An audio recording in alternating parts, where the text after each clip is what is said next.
saw the whale's mouth of hell delivering its tax, and the world held its breath.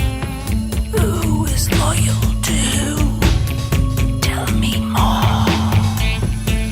I saw one of Odin's ravens, black and circling, so I tried to keep my head down and let the wolf pass, but the three spinners of fate caught up with me.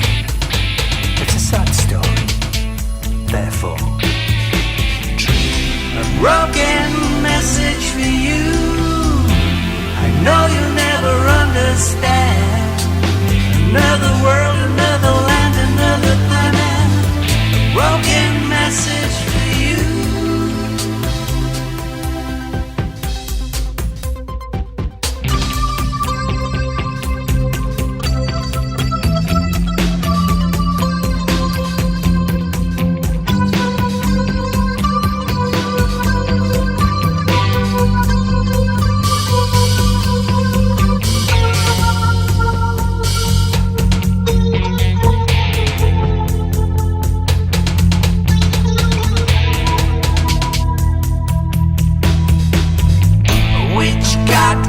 Comfort now. If I like a blanket more, tell no one never. Sanctuaries and a fever infested island. Something to catch you tight. Whatever you carry now. Hide a broken message for you. I know you'll never understand. Another world, another land, another planet. A broken message for you.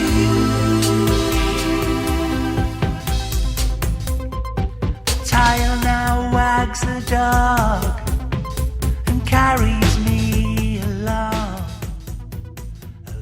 to this, my loaderous. The Jim and Terry Show, once again without Jim in the hot seat. Good thing. Sometimes the conversation can become heated when it's over values, core values, or when it's over politics where we may differ. One thing becomes clear. You can have a coffee and have a conversation, and you don't have to jump across the table and strangle the other person or give other threats of violence. You can actually just sit back in your chair and take another sip of coffee. And that's what we do on the Jim and Terry Show. Pleasant conversation, discourse, sometimes heated, sometimes we agree, sometimes we don't. The Jim and Terry Show. This is a monologue. That means there is no Jim unless he's in my head. Jim, are you living rent-free in my head? What's that expression all about? When someone gets so in part of who you are that you cannot get rid of them, they're forever in your head. Well, I'm not sure that Jim occupies that place of preeminence in my mind, but it's a nice thought that your friends are never far away. They're here in spirit, in thought. And you can check out previous episodes to hear Jim's dulcet tones if you're going to be missing him. Do that. Check it out. Old episodes of Jim and Terry. Find out whether we were right, to what extent we were right, what extent we were wrong in our predictions. We had a lot of loonies on the line for a lot of things. Whether Trump would be reelected in 2020, to what extent he would leave gracefully. Well, we all knew that he wouldn't leave gracefully. So, yeah, some of the stuff we were right on about. Some of the things we're not. Polls tend to be things that are unreliable. So we rely on other things. Data, not polls. Polls are not data. Polls are sort of an imaginary sampling of something, some group at some point in time. Will it hold true by 2024 that the spread of 7-8 points now between Biden and Trump, with Biden on the upper hand? Well, if you take Republican surveys and polls, they will have Trump on the upper hand. So who are you to believe? Well, it pays to have your nose in the news and check all kinds of sources, divergent sources from all over the place. And if you don't have time to do all that, at least go to a reliable source where you can get some sense of normalcy and some honest reporting. That would not be Fox News, in case you haven't been following. Although Fox is even trying now to turn a page and be less, did I say less? Well, I listen to Fox and I still find them to be far from reliable in terms of reporting. Definitely, I would have called them the Trump News Network. Now I see various accusations about CNN that they are the new Trump News Network. And we've already covered that whole issue, the debacle of having Trump being interviewed for an hour on CNN. Yeah, I'm not sure about any of that stuff and where it all comes out in the wash. Does it show that CNN's moving to a moderate position, more centrist? I don't think so. Does Fox tend to move back to the middle instead of being a rabid MAGA audience base? No, they haven't moved much at all, even though they've been found guilty of $787 million worth of spreading fake news. And I think that was just the one lawsuit. There's still another lawsuit for $2.something billion. Will that one be settled out of court? Or will they have to fire Sean Hannity, Laura Ingraham, Janine Pirro? Well, has Lou Dobbs already gone? I think so. And who else? Oh, Tucker Carlson's already gone, but he's landing where? On Twitter? Yeah, fake news. You choose what you're going to believe as news or not. You choose to believe something because the sources are reliable, or you choose to believe it just because it aligns with your previously held conceptions of what is real and what is true. When your enemies list becomes somebody else's enemies list and there's a severe overlap, you got to ask yourself some questions. How did they get on the same list? And I'm speaking specifically of Russia's list of sanctioned individuals, which happens to include the usual suspects. Who does Trump hate?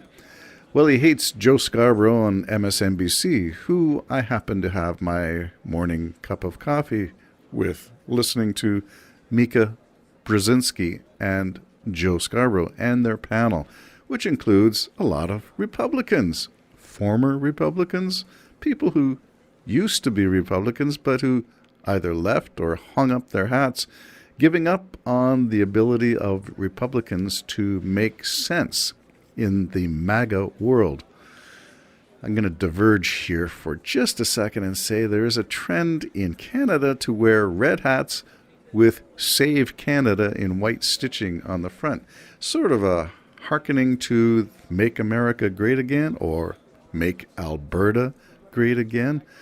That's a right-wing sort of way to look at life and not really centrist, but it does the opposite effect because red in Canada signifies the Liberal Party's colors, and Save Canada sort of implies that maybe you're actually saying Trudeau's doing a good thing for the country. So watch the colors on your signage and choose what you're going to do and say wisely, because it can be misrepresented. What can't be misrepresented is the obvious, I'm going to say collusion, because I think there's an easy way to prove this connection. When Trump's enemies wind up on the Putin enemies list, you got to say, is that a coincidence? A coinkydink, a simple matter of fact, or is it by intention? The easiest way to explain something, according to the principle of Occam's razor, is the simplest, straightforward solution is usually the truest or honest version of what's going on. Straight line between Trump and Putin seems to be, Russia, are you listening? And yes, they are. Not that they were and they got their wrist slapped by Obama. I'll stop that. But that they are doing it still and not stopping. What's the hope? 2024. If Russia can hang on through 2023 in the war in Ukraine, Trump has said he will stop it in 24 hours. Putin, are you listening? Yeah, so what's their plan? Hang in there. Keep this war going. Trump says he hates the dying. Really? Well, then send the message to Putin to get out of Ukraine. The war can be over sooner than 24 hours. Just get Putin out. and that would end the whole conflict. Then you get the messy stuff of, well, who's paying for the billions and trillions of dollars worth of damage and the lives lost? What's the compensation? So I think there's some messy work, diplomatic work ahead. Russia, I think, will not be the same, will not be the world game player that they were in the post-World War II era. I'm not sure how they will emerge from this conflict, but certainly a wounded Russia is not a good thing. You have to rebuild and reintroduce and rehabilitate Russia to be a player in the world community again.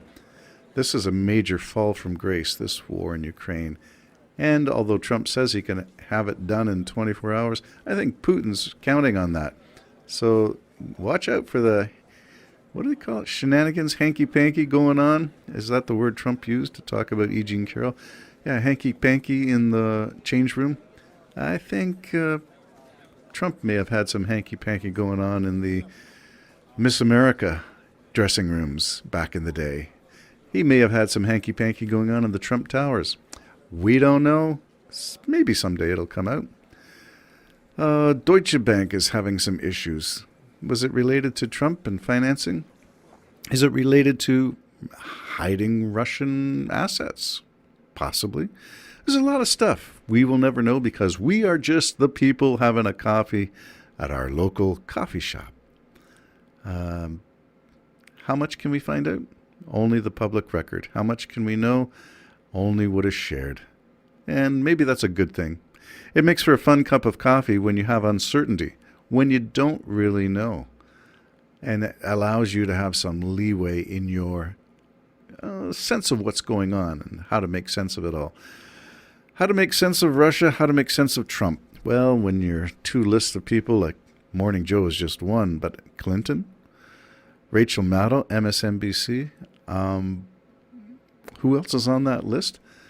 Well, I think the latest one are seen as a whole bunch of who's who.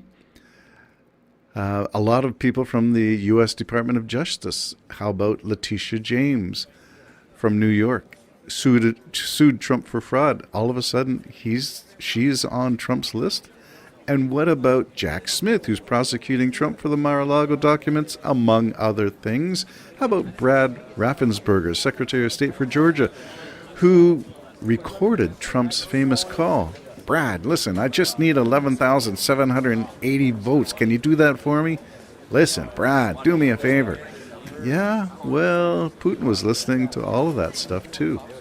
So when your enemies become enemies of somebody else, you can draw a straight line between the two names, Trump and Putin, and that seems to be the most logical connection.